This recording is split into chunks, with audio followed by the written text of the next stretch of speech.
sahla. Allahumma akrimna bil ikhlasi fin niyati wal qawli wal amal.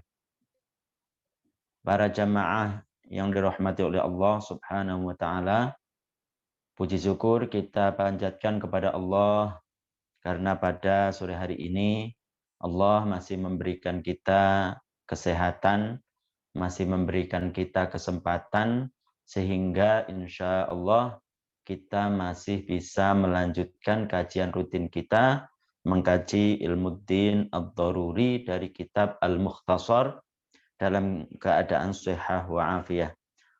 Sholawat serta salam semoga tetap tercurahkan kepada baginda Nabi Muhammad sallallahu alaihi wasallam. Para jamaah sekalian, kita masih membahas tentang sifat-sifat wajib Allah Subhanahu wa taala. Kemarin kita sudah membahas beberapa sifat-sifat yang wajib, dikatakan sifat wajib. Kemarin kita sudah jelaskan dan sering kita jelaskan bahwasanya dalam hukum akal itu ada 3. Ada wajib akli, ada mustahil akli, ada jaiz akli. Wajib akli kita jelaskan kemarin bahwasanya akal sehat itu, akal yang normal itu tidak menerima sesuatu itu tidak ada, harus ada. Apa itu? Allah Subhanahu wa taala dan sifatnya wajib. Sifatnya wajib, artinya akal sehat tidak menerima sesuatu itu tidak ada, harus ada. Kemudian al-mustahil, mustahil akli, itu kebalikannya, akal tidak menerima sesuatu itu ada, harus tidak ada. Siapa itu? Yaitu sekutu bagi Allah Subhanahu wa taala. Sekutu bagi Allah itu artinya luas. Bukan hanya mengatakan bahwasanya ada Tuhan lain selain Allah. Di antaranya adalah seperti umpamanya menyifati makhluknya, makhluk Allah dengan sifat ketuhanan. Berarti itu sekutu bagi menyekutukan Allah Subhanahu wa taala dalam segi sifatnya. Begitu juga menyerupakan Allah Subhanahu wa taala dengan makhluknya. Itu juga menyekutukan Allah Subhanahu wa taala. Kemarin kita jelaskan bahwasanya arti dari al-wahid itu adalah alladzi la syarikalah. Tidak ada sekutu bagi Allah. Zat Allah tidak serupa dengan zat-zat yang lain. Kemarin kita jelaskan kalau zat itu dinisbatkan kepada Allah. Apa artinya? Yaitu artinya hakikat Allah tidak sama dengan hakikat yang lain. Kemudian sifatnya, sifat Allah Subhanahu wa taala tidak sama dengan sifat-sifat yang lain. Tidak sama dengan sifat-sifat makhluknya. Sifat Allah adalah sifat yang sempurna bagi Allah dan layak baginya. Seperti sifat apa? Kemarin kita jelaskan. Wujud, kemudian qidam, baqa, qiyamuhu binafsihi, wahdaniyah, yang sudah kita jelaskan beserta dalil-dalilnya. Kita sudah jelaskan apa namanya dalil dari Al-Qur'an tentang sifat wujud, kemudian sifat qidam, kemudian sifat wahdaniyah, sifat kudrat, sifat iradah, kemudian sifat al-ilm juga. Kemarin sudah kita jelaskan bersama dengan dalil-dalilnya. Kita akan melanjutkan sekarang para jamaah sekalian tentang sifat Allah yang wajib bagi Allah. Jadi sifat wajib bagi Allah itu maksudnya adalah Allah disifati dengannya. Harus menurut akal sehat, seharusnya Tuhan itu disifati dengannya. Begitu maksudnya. As-sama' ay annallaha, maksudnya Allah yasma'u, mendengar, bisam'ihi, dengan pendengarannya, al-azali, yang azali, alladzi laisa kasam'i ghairihi, yang tidak sama dengan pendengaran lainnya, yang tidak sama dengan pendengaran makhluk. Jadi pendengaran Allah Subhanahu wa taala beda dengan mendengarnya makhluknya. Fasam'ullahi, mendengarnya Allah qadimun. Qadim. Wa sam'u ghairihi, dan mendengarnya makhluk, pendengarannya makhluk hadithun baru. Yasma'u, Allah taala mendengar, yasma'ullahu bisam'ihi, dengan pendengarannya kullal masmu'ati, setiap perkara yang didengar. Min ghairi hajatin, tanpa butuh, ila uzunin, pada telinga, wala alatin ukhra, dan tidak butuh kepada alat yang lain. Jadi begitu, ketika dikatakan Allah Subhanahu wa taala yasma, kemudian al-makhluk yasma, sama-sama kalau bahasa Indonesianya itu adalah mendengar, akan tetapi tentu beda mendengarnya Allah dengan mendengarnya makhluk. Mendengarnya makhluk itu butuh pada bantuan, butuh pada telinga. Kadang ketika dia punya telinga tetap tidak bisa mendengar. Kenapa? Allah Subhanahu wa taala menjadikan dia itu tidak mendengar, yaitu tuli. Kadang juga dia itu tidak tuli. Akan tetapi apa? Akan tetapi suara yang nyampe kepadanya itu terlalu pelan. Terlalu pelan. Berarti dia tidak mendengar, butuh kepada suara untuk bisa menyampaikan kepada telinga dia. Kan begitu. Butuh kepada angin yang menyampaikan suara dia, kan? Butuh kepada HP supaya bisa mendengar percakapan dari jauh. Butuh kepada telinga, butuh kepada sifat mendengarnya dia, butuh kepada yang lain. Yang butuh seperti ini kita katakan lemah. Yang lemah tidak bisa dijadikan Tuhan.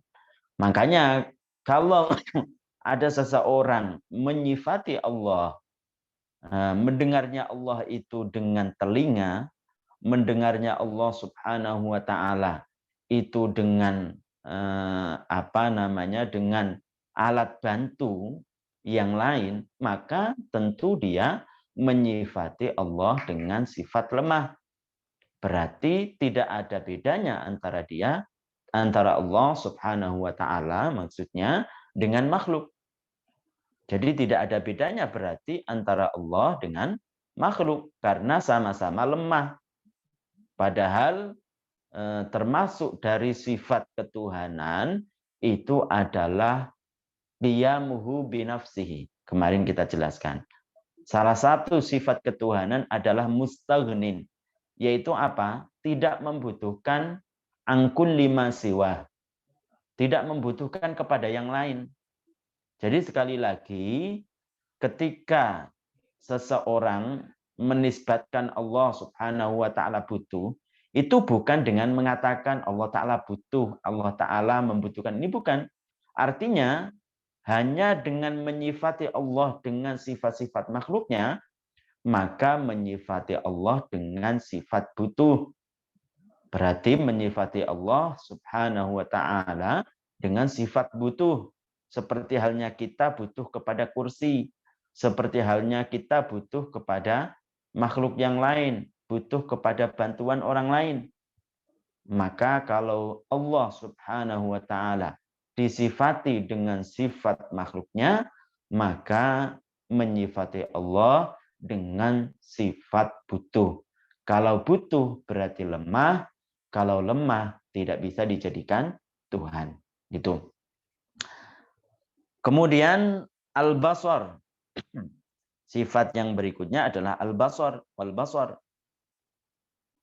Ai annallaha, maha melihat. Ai annallaha, bahwasanya Allah yara, melihat biru'yatihi, dengan penglihatannya, allati laisat, yang tidak sama karu'yati ghairihi, yang tidak sama dengan penglihatan selainnya.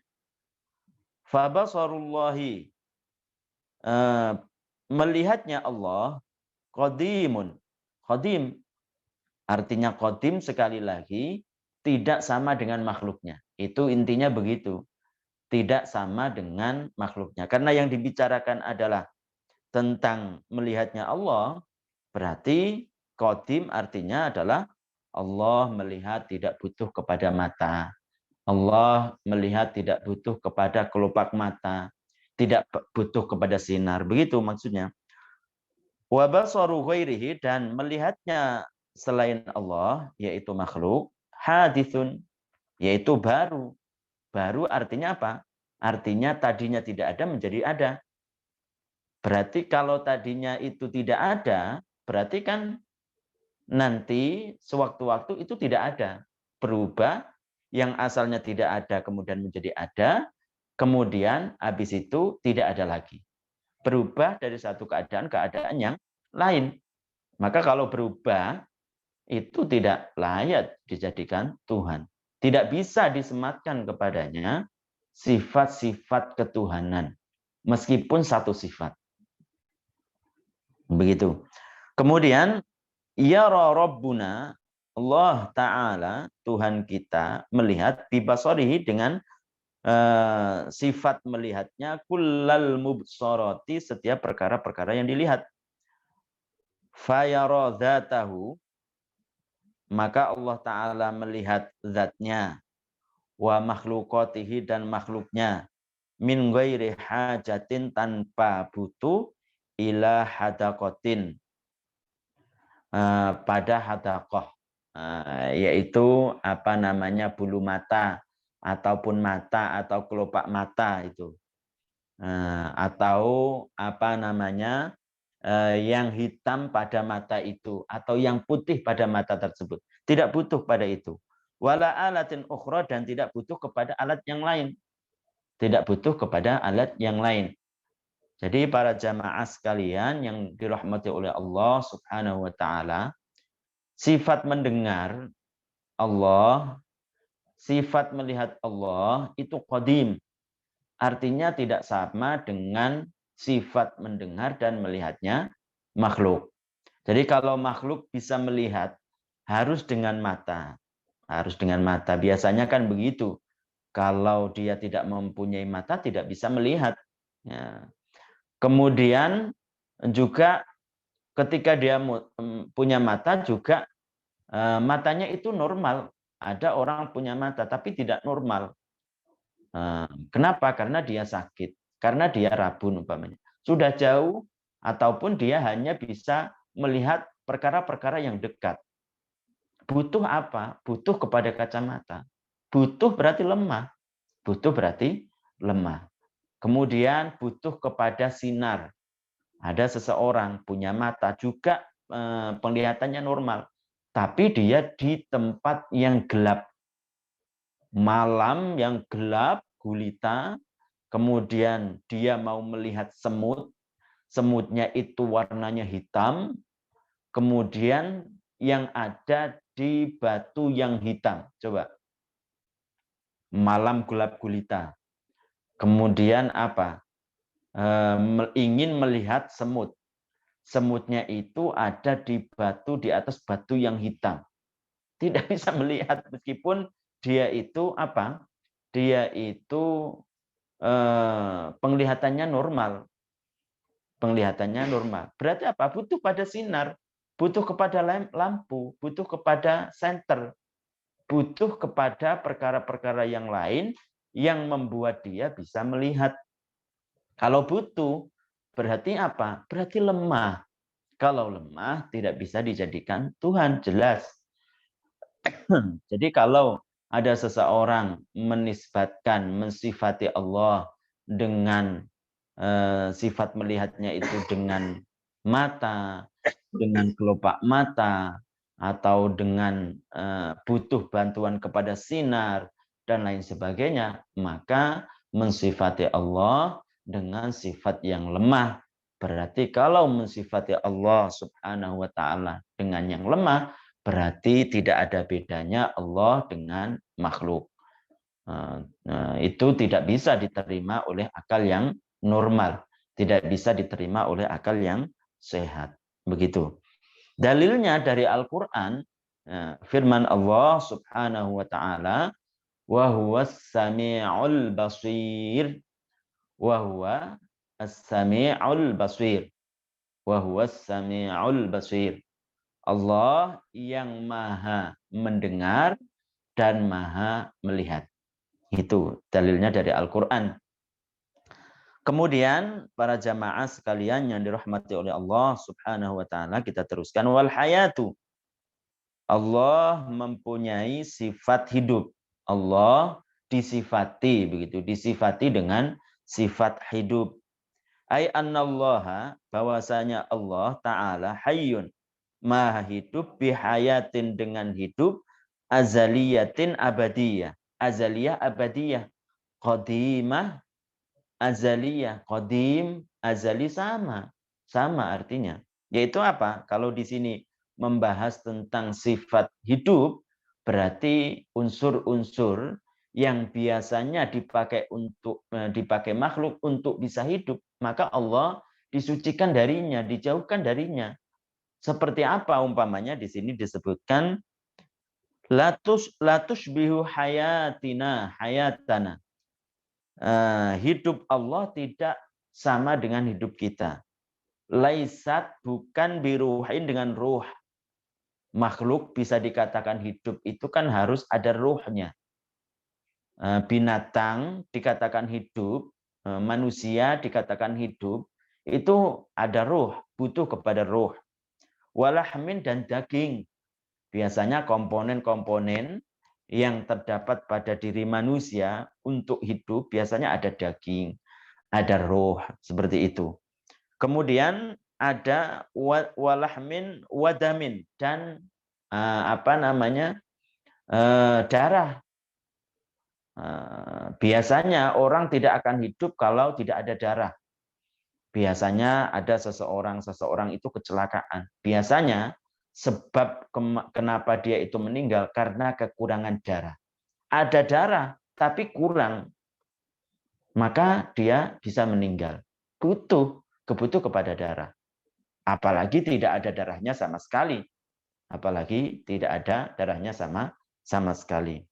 Jadi butuh manusia, seperti manusia, makhluk Allah Subhanahu wa taala, untuk hidup butuh kepada ruh, butuh kepada daging, butuh kepada darah.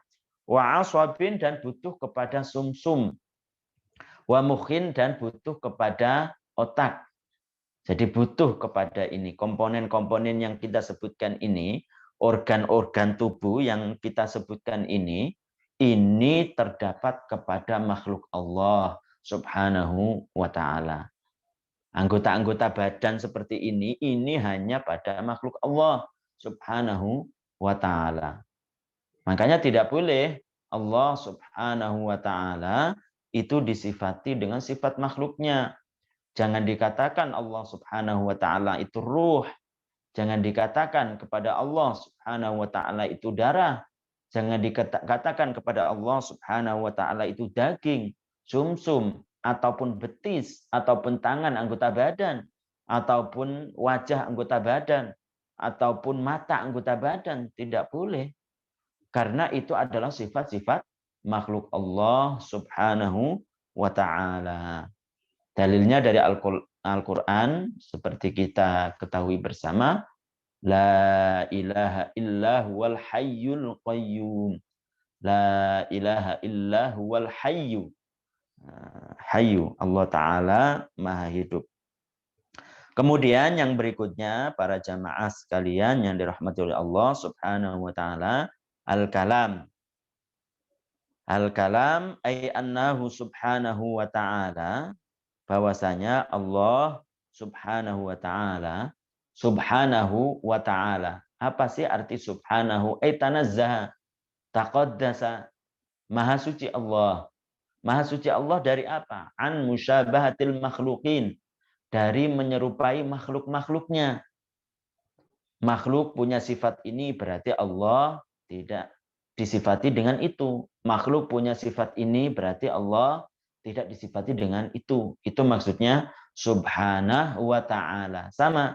Wa ta'ala ay tanazzah. Maha suci Allah dari menyerupai makhluknya. Mutakallimun, Allah Ta'ala disifati dengan sifat kalam, bikalamin dengan kalam wahidin yang satu. Artinya apa? Satu ini maksudnya tidak menerima bagian. Satu ini maksudnya tidak ada sekutu baginya. Satu di sini maksudnya adalah tidak beriringan. Satu di sini maksudnya adalah tidak diawali dan berakhiran. Itu maksudnya kalau di sini. Azaliyin abadi sama.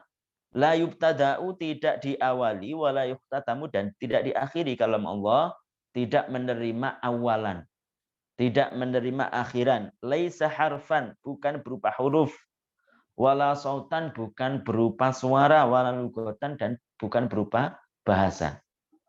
Kalau kita para jamaah sekalian yang dirahmati oleh Allah, ketika kita berbicara itu butuh kepada bantuan yang lain. Butuh kepada suara, butuh kepada bahasa, butuh kepada huruf. Pembicaraan kita diawali, diakhiri. Pembicaraan kita itu beriringan. Pembicaraan kita itu butuh kepada mulut. Pembicaraan kita itu butuh kepada gigi. Pembicaraan kita itu butuh kepada lisan, butuh kepada lidah. Salah satu dari apa yang kita sebutkan itu tidak ada, tidak dimiliki oleh seseorang, umpamanya dia tidak mempunyai tidak mempunyai lidah, maka bicaranya tidak akan sempurna, tidak akan bisa dimengerti. Supaya bisa dimengerti oleh orang lain, butuh kepada ini, butuh kepada gigi. Coba kalau umpamanya dari para jamaah sekalian itu tidak umpamanya, naudzubillah, semoga tidak ada, semoga anggota badannya semuanya sehat-sehat. Umpamanya ada di antara kita itu ada yang tidak mempunyai gigi, terutama gigi yang depan, atas, bawah. Coba kalau dia itu ingin mengucapkan huruf tha, laisa kamitslihi, tha. Itu kan makhrajnya atau tempat keluarnya itu kan ujung lidah ditempelkan pada ujung gigi sari atas bertemu dengan ujung gigi sari bawah. Coba kalau nggak ada giginya, coba gimana? Kan nggak ada, nggak bisa dimengerti para jamaah sekalian. Berarti apa? Butuh kepada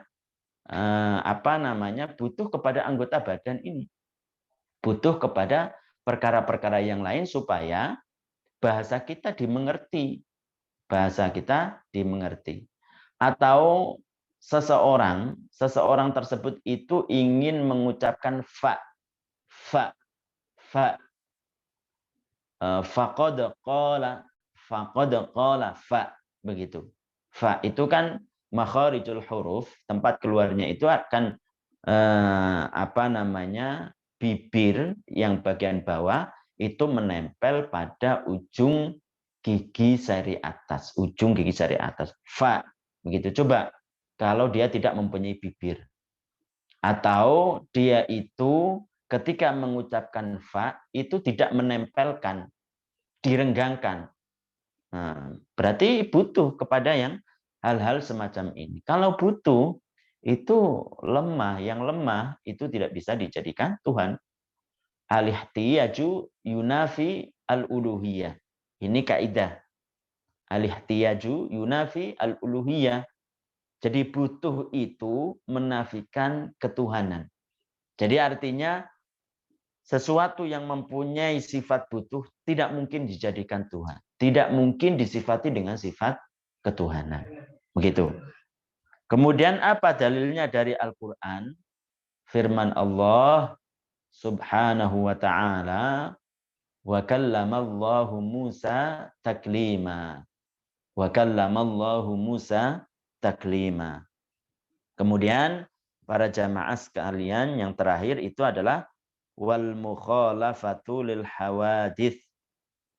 Wal mukhalafah berbeda, lil hawadits, al hawadits jamak bentuk plural dari hadis. Apa hadis itu? fihi ibtida, sesuatu yang mempunyai permulaan. Apa hadis itu? Ya makhluk. Yang tadinya tidak ada kemudian menjadi ada. Siapa yang mengadakan? Allah. Siapa yang menciptakan, menampakkan dari tidak ada menjadi ada? Allah Subhanahu wa ta'ala. Makanya namanya makhluk itu tanpa terkecuali dilalui masa. Dilalui masa itu maksudnya apa sih? Ya apa namanya telah berlalu darinya itu 1 tahun, 2 tahun, 3 tahun, 1 bulan, 1 menit, 2 menit, itu kan masa semua. 1 hari, setengah hari, 1 miliar tahun, 1 triliun tahun. Nah, itu berarti kalau dilalui, berarti awalnya tidak ada. Lah, menjadi ada karena ada yang mengadakan. Butuh apa namanya Tuhan yang menjadikannya itu ada. Butuh kepada Tuhan yang menjadikannya dia itu yang tadinya tidak ada menjadi ada. Begitu. Jadi yang arti dari al-mukhalafatul hawadits itu artinya adalah berbeda dengan perkara yang baru. Berbeda dengan makhluknya. Ai annahu bahwasanya Allah la yushbihu syai'an, tidak menyerupai sesuatu pun minal makhlukoti, dari makhluk-makhluk Allah Subhanahu wa ta'ala. Tidak menyerupai sesuatu pun dari makhluk-makhluk Allah. Menyucikan secara total Allah Subhanahu wa ta'ala dari menyerupai makhluknya. Menyucikan secara total.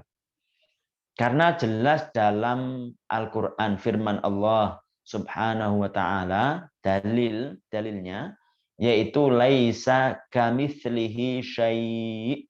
Laisa kamitslihi syai'. Allah tidak sama dengan makhluknya. Allah tidak menyerupai makhluknya. Allah tidak disifati dengan sifat makhluknya. Ayat ini kata para ulama, ayat yang paling jelas. Yang lainnya juga jelas, tapi ini yang paling jelas ditinjau dari apa? Karena di sini itu ada kata laisa, adatun nafi. Jadi dalam bahasa Arab, kalau kita belajar bahasa Arab itu ada adat-adat atau huruf-huruf atau apa namanya huruf-huruf yang mempunyai faidah menafikan, mentiadakan. Kemudian setelahnya ada isim nakiroh, kata-kata yang menunjukkan arti umum, tidak tertentu kepada sesuatu. Kalau kita mengatakan umpamanya ini, hada, ini tertentu kepada ini. Tilka, di sana. Berarti tertentu kepada di sana. Menafikan yang lain, menafikan di sini berarti di sana. Kemudian huwa, dia. Itu kan berarti tertentu. Tapi kalau syai' itu masuk siapa saja. Syai' masuk laki-laki, masuk dia, masuk saya, masuk dia perempuan atau laki-laki, masuk manusia, masuk malaikat, masuk jin, masuk setan, masuk pohon-pohonan. Jadi semuanya masuk pada namanya isim nakiro. Kata para ulama, ketika ada isim nakiro, isim yang menunjukkan arti umum, kata benda yang menunjukkan arti umum, jatuh setelah adatun nafi. Adat ataupun huruf-huruf yang faidahnya itu untuk menafikan. Meskipun kata laisa itu ada yang berpendapat itu bukan huruf. Ada fi'il. Mungkin sebagian orang-orang yang belajar nahwu mengetahui seperti itu. Intinya apa? Ini adalah alat untuk mentiadakan. Ketika ada isim nakiro jatuh setelah adat, alat yang digunakan untuk menafikan, maka ini yufidul umum, yufidus syumul. Jadi mengandung faidah umum, umum apa saja masuk. Artinya di sini Allah tidak menyerupai sesuatu pun. Sesuatu pun itu apa? Allah tidak menyerupai manusia. Allah tidak menyerupai malaikat. Allah tidak menyerupai jin. Allah tidak menyerupai hewan. Allah tidak menyerupai pohon. Allah tidak menyerupai batu-batuan. Allah tidak menyerupai langit. Allah tidak menyerupai bumi. Allah tidak menyerupai sinar. Allah tidak menyerupai arsy. Allah tidak menyerupai kursi. Allah tidak menyerupai sesuatu pun dari makhluknya. Menyucikan Allah secara total dari menyerupai makhluknya. Itu adalah sifat Allah Subhanahu wa taala, yaitu al-mukhalafatu lil hawadits. Al-mukhalafatu lil hawadits. Jadi dalilnya laisa kamitslihi syai'. Kemudian terusannya tadi wa huwas samiul basir. Nah, itu. Para jamaah sekalian yang dirahmati oleh Allah Subhanahu wa taala, mungkin itu yang bisa kita sampaikan untuk sore hari ini. Semoga bermanfaat bagi kita sekalian. Jangan lupa saling mengingatkan ketika kita mengaji, itu menghadirkan niat karena Allah Subhanahu wa taala. Selain juga kita itu mendapatkan ilmu agama karena diniati karena Allah, kita mendapatkan pahala juga. Dan pahala itu adalah balasan Allah yang menyenangkan di akhirat nanti. Coba bayangkan ketika di akhirat nanti itu para jamaah, orang pada kepanasan. Termasuk dari fase-fase di akhirat itu kan nanti seseorang menanti pertanggungjawaban. Dan ketika itu matahari dekat sekali dengan kepala manusia. Dekat sekali, bayangkan. Panasnya bagaimana? Keringatnya bagaimana?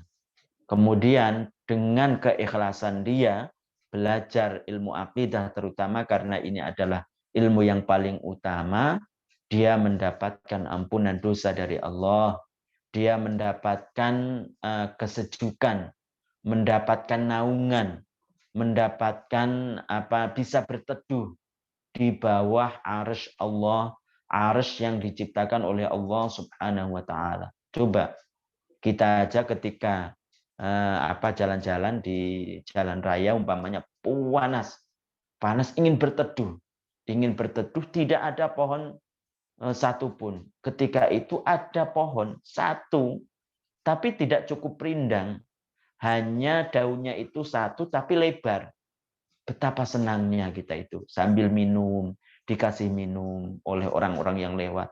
Itu belum seberapa di dunia itu dibandingkan dengan di akhirat nanti.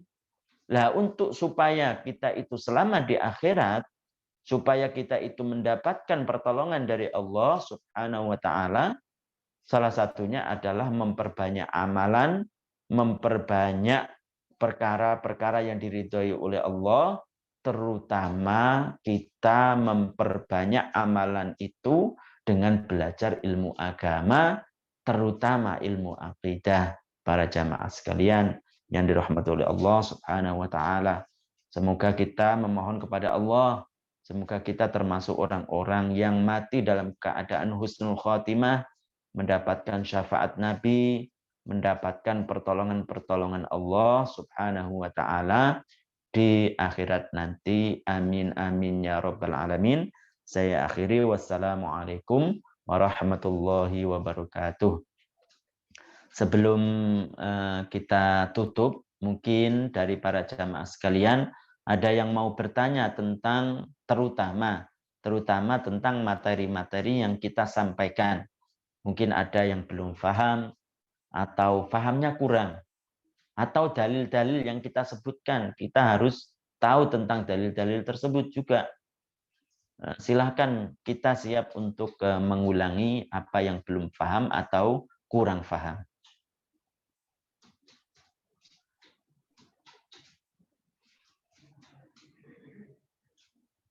Ada? Nggak ada ya? Ya, nggak ada. Kalau nggak ada, kita akhiri dengan membaca tahlil. Ya. Apa pertanyaannya?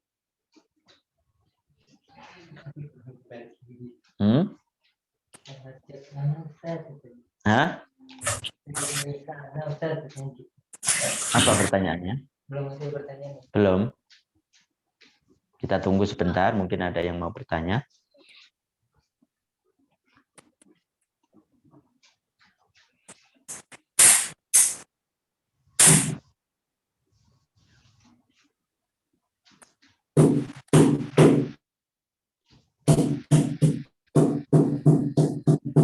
Nggak ada, kalau nggak ada kita tutup dengan membaca. Kenapa? Ada.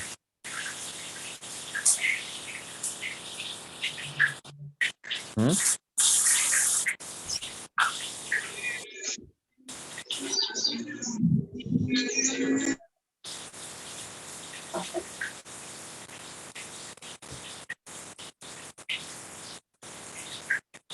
Ada pertanyaan?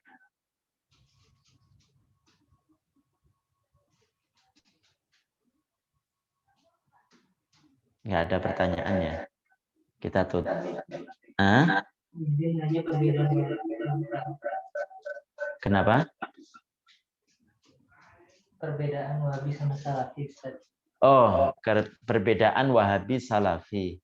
Itu kita akan tahu ya, apa itu akidah dari orang-orang Wahabi. Wahabi itu didirikan oleh Muhammad bin Abdul Wahab.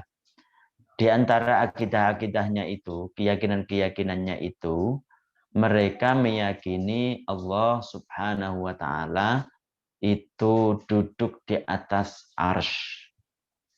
Karena menurut dia dalihnya itu adalah firman Allah, Ar-Rahmanu 'alal 'arsy istawa. Kata dia, Ar-Rahman itu diartikan Allah, Ar-Rahmanu 'alal 'arsy istawa. Jadi di atas arsy istawa, Allah Ta'ala duduk, katanya begitu. Itu salah satu dari pemahaman-pemahaman Muhammad bin Abdul Wahab yang menjadi tokoh atau pendiri dari Wahabiyah. Begitu. Kemudian dari pengikut-pengikutnya itu banyak juga yang mempunyai bid'ah-bid'ah yang bahkan lebih ekstrim lagi. Itu dari kelompok Wahabiyah. Di antaranya adalah melarang Maulid Nabi Shallallahu Alaihi Wasallam, melarang membaca sholawat itu kalau dalam masalah furu'.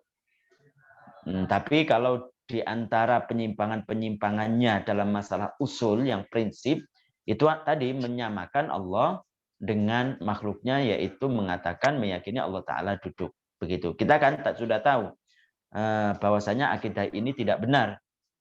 Para ulama mufassirin al-mu'tabarin yang dianggap itu maksudnya apa? Ulama yang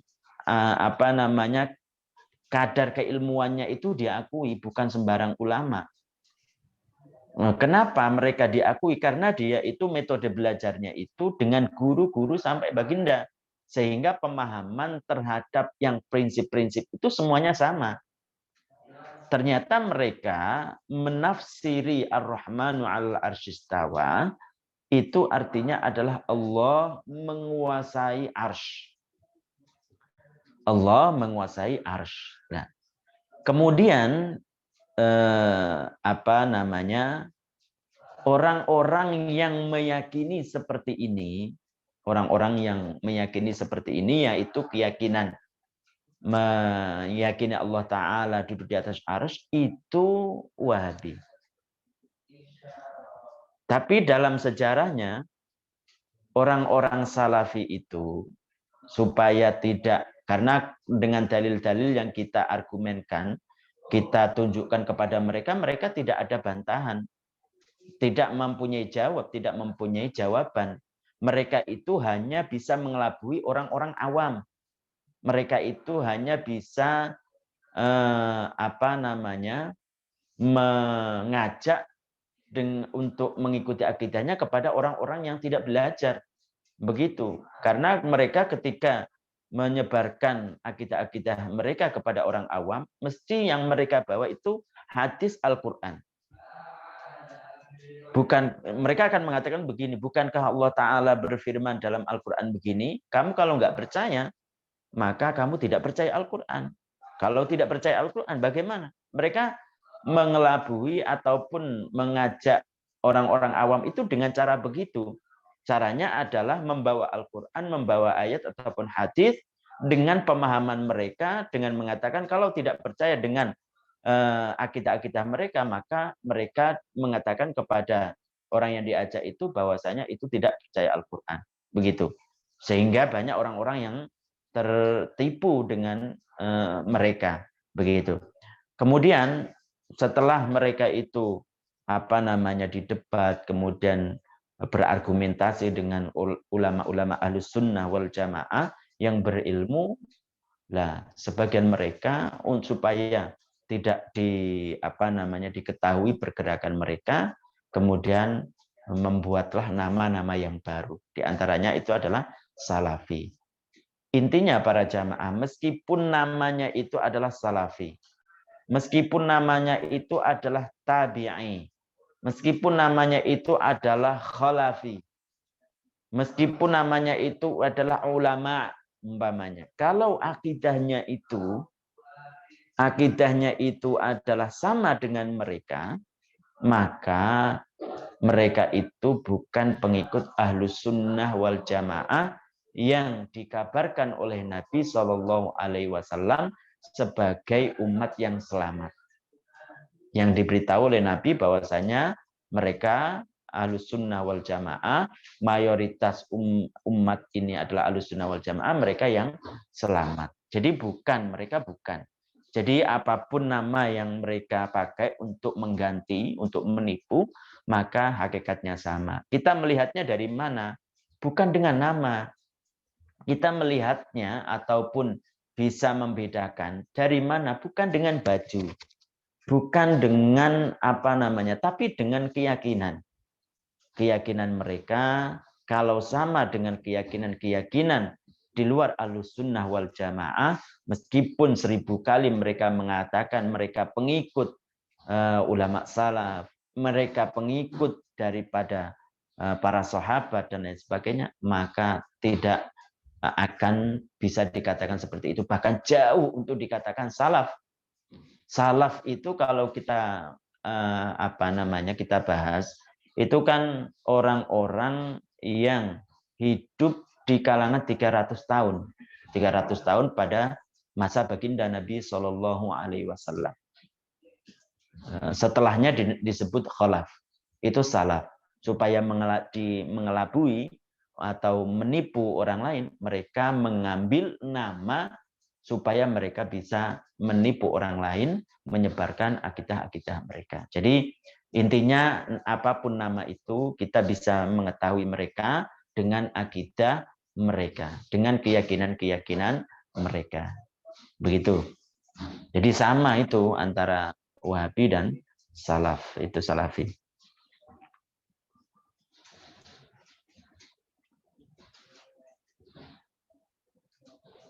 Ada lagi?